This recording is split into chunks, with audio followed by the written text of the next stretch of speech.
आपल्या सगळ्यांना माहिती आहे बाप्पाला मोदक खूप आवडतात. बनवूया आंब्याचा गोडवा असलेले सॉफ्ट आणि सुगंधी आंबा मोदक. पहिल्यांदा मोदकासाठी उकड बनवूया. यासाठी एका कढईमध्ये आंब्याचा पल्प आणि अर्धा कप दूध आणि 1 चमचा भर तूप टाकून व्यवस्थित मिश्रण मिक्स करूया. इथे दुधाऐवजी तुम्ही पाणी देखील घेऊ शकता. एक उकळी आली की मध्ये 1 कप एवढं मोदकाचं पीठ घालून मिश्रण मिक्स करून बाजूला 10 ते 15 मिनिटं झाकून ठेवूया. आता सारणासाठी एका कढईमध्ये 1 चमचाभर तूप टाकून 1 कप एवढं नारळाची चव टाकून त्याला व्यवस्थित परतून त्यामध्ये अर्धा कप गूळ, अर्धा कप आंब्याचा पल्प असं व्यवस्थित मिश्रण मिक्स करून मंद आचेवर याला सतत घट्ट होईपर्यंत हलवायचं. यामध्ये आंबा टाकल्यामुळे मॉइश्चर जास्त असतं. त्यासाठी 1 चमचाभर एवढं मी मोदकाचं पीठ टाकलंय. त्यामुळे मॉइश्चर कमी होऊन सारण व्यवस्थित घट्टसर व्हायला मदत होते. आता गॅस बंद केला आहे. त्यामध्ये चिमूटभर वेलची पावडर, चिमूटभर खसखस असं टाकून त्या गरम गरम सारणामध्ये व्यवस्थित मिक्स करून घेऊया. आता दुसऱ्या बाजूला आपली उकड व्यवस्थित मळून त्यावर 1-2 चमचे तूप लावून त्याला मळून एकदम लवचिक असं पीठ तयार करायचं. हे पहा मी दाखवते तुम्हाला. हे बघा चिकट असं लवचिक पीठ मऊसूत असं तयार झालेलं आहे. आता तुम्ही इथे खाकरा मशीन म्हणजे रोटी मेकर मध्ये करू शकता किंवा तुम्ही पोळपाटावर लाटून देखील करू शकता. मी दोन्ही पद्धती दाखवते.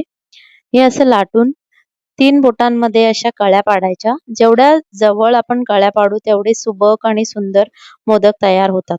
जास्त लांब कळ्या पाडायच्या नाही, नाहीतर मोदक दिसायला चांगले नाही दिसणार. असं व्यवस्थित कळ्या पाडून यामध्ये सारण भरून अलगद हाताने एका बाजूने वळत वळत अलगद बंद करायचं. जास्त जोराने प्रेस नाही करायचं, नाहीतर त्याच्या कळ्या उठून दिसणार नाहीत. हळूहळू हाताने मोदक वळून घ्यायचा आणि गोल गोल हलवायचा. सारण व्यवस्थित सगळीकडे गेलं पाहिजे. हे पहा सुबक सुंदर मोदक तयार आहे.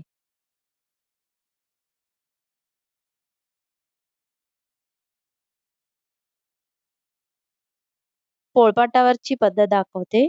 यासाठी थोडंसं पीठ लावून याला कळ्या पाडून घेऊया. हे पहा तिन्ही बोटांनी हळूहळू प्रेस करत फटाफट हे मोदक बनवून तयार होतात. मोदकाला ही प्रॅक्टिस केली की तुम्ही व्यवस्थित मोदक बनवू शकता. तुम्ही नवशिके असाल तर हळूहळू तुम्ही ट्राय करा. थोडं थोडं प्रॅक्टिस करून होईल. पण साच्यापेक्षा हे आपल्या हातावरचे मोदक जास्त चांगले दिसतात. ह्याच्यामध्ये सारण भरलं जातं आणि हे व्यवस्थित दिसतात. जास्त सारण भरून हे मोदक बनतात.